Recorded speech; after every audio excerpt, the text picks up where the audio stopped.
नमस्कार। मैं सुनीला शर्मा, जो पेशे से एक शिक्षिका हूँ और अभिभावक की भूमिका में हूँ।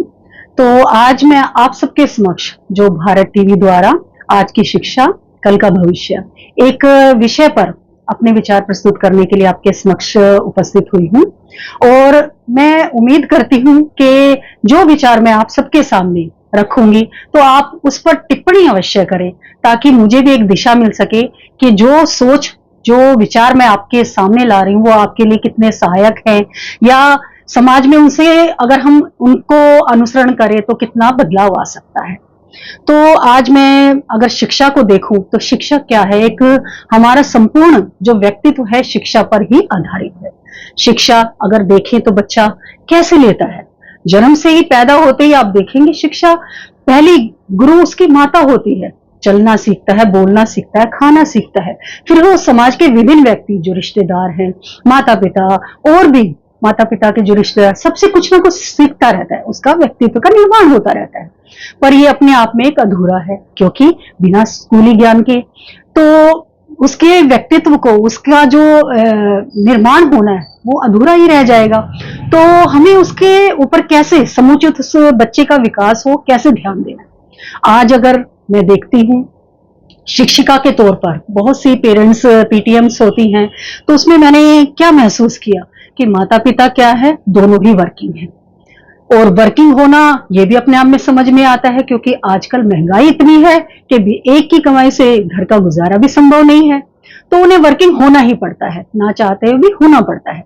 कुछ पेरेंट्स अपनी समस्या लेकर आते हैं कि जी हम बच्चे पर ध्यान नहीं दे पाते, संयुक्त परिवार है, कि उनकी परिवार के अन्य सदस्यों के प्रति, क्योंकि माता है जो सबसे ज्यादा बच्चे के नजदीक होती है, वो क्या होती है कि घर के कामों में व्यस्त होती है, नहीं समय दे पाती।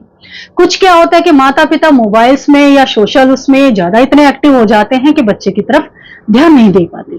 तो क्या होता है ऐसे में, आप देखें, हम शुरू के दौर से जो बच्चा होता है, बिगनिंग में जो बच्चा होता है 4-5 साल का, यानी अगर 5th क्लास तक के बच्चे की अगर आज मैं बात करूं, तो क्या होता है कि ये एक ऐसी जो उम्र होती है जिसमें अगर बच्चे को लिखना और पढ़ना आ जाए ना, तो अपने आप उसके जो शिक्षण को है एक दिशा मिल जाती है।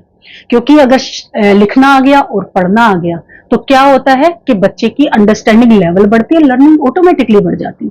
और यही एक ऐसी चीज है, आप देखिए 9th-10th के बच्चों को आज रीडिंग नहीं आती। वजह सिर्फ यही है कि इस एज में प्रॉपर ध्यान नहीं दिया जाता। तो अब सवाल क्या उठता है कि इतनी सारी समस्याएं, पेरेंट्स बिजी हैं, तो उनके व्यक्तित्व को निर्माण करने के लिए किस तरीके से बच्चों को पढ़ाया जाए, या किस तरीके से इस कौशल का उनके अंदर निर्माण किया जाए। तो उसमें जो मैं अपने अनुभव के आधार पर बताती हूँ कि इतना मुश्किल कार्य नहीं है कि बच्चों को हम अगर उनकी रीडिंग स्किल्स है, राइटिंग स्किल्स ना इंप्रूव कर सके।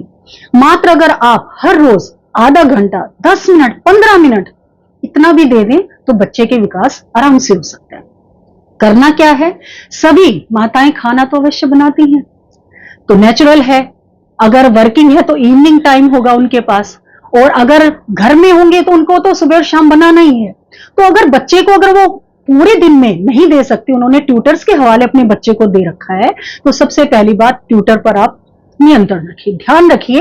ये नहीं है कि उसके भरोसे छोड़ दिया और कुछ भी ध्यान नहीं देना। उस पर देखिए वो किस तरीके से आपके बच्चे को लेके जा रहा है, उससे प्रॉपर टच में रहिए कि वो रीडिंग और राइटिंग पर ध्यान दे रहा है या नहीं दे रहा है। दूसरा, खाली ट्यूटर पर भी नहीं रहना, उसमें क्या करना है, आप खाना बनाने समय या कुछ और ऐसे काम जब आपको लग रहा है, बच्चे को साथ खड़ा कर लीजिए और उसके हाथ में बुक दीजिए कि बच्चा बेटा आप रीडिंग कीजिए, हम आपके पास हैं।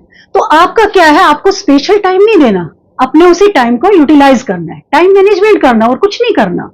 तो ऐसे में क्या है कि बच्चा रीड भी करता रहेगा, आपका काम भी होता रहेगा, और बच्चे का जो उसको चाहिए, जो उसकी डेवलपमेंट के लिए जो सबसे बेसिक नीड है, जो रीडिंग है, वो इंप्रूव ऑटोमेटिकली होती जाएगी।